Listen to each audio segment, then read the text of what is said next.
I'm selling my seller finance deals, Sherry, 25% over retail. To cash buyers? Yes. And they're still, okay. So this is a different question, Sherry. Your buyer is not going to live in the house. Is your buyer going to keep the property as a rental? Well, I mean, I don't know. I'm trying to figure that out before I start wholesaling You seller can't. finance deals. No, Sherry, that is not how this works.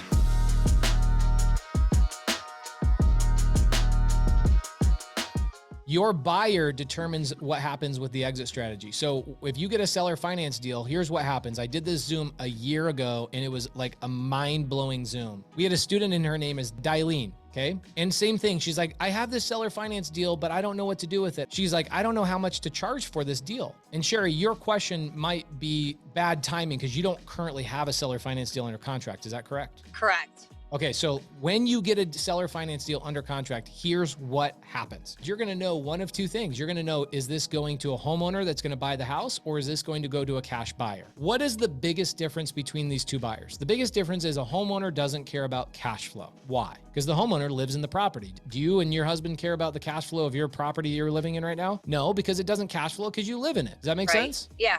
So let's say you find a seller finance deal that does not cash flow, right? So let's say that it's the PITI is $1,200 a month and the rent rate in that area is $1,200 a month. That's not going to cash flow. Do you agree with that? I agree. So that shouldn't go to a cash buyer because a cash buyer is going to want cash flow, whereas a homeowner who would buy that deal from you is like, I don't care if it cash flows. I'm going to live in the house.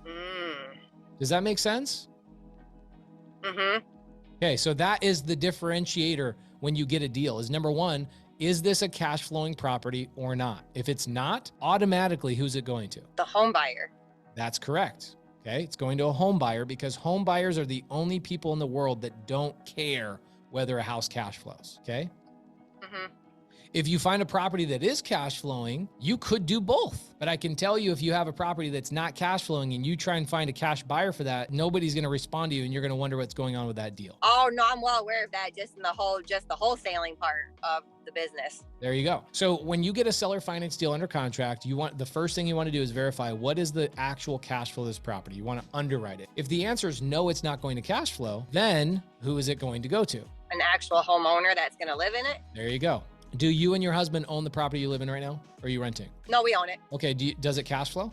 No. Of course not.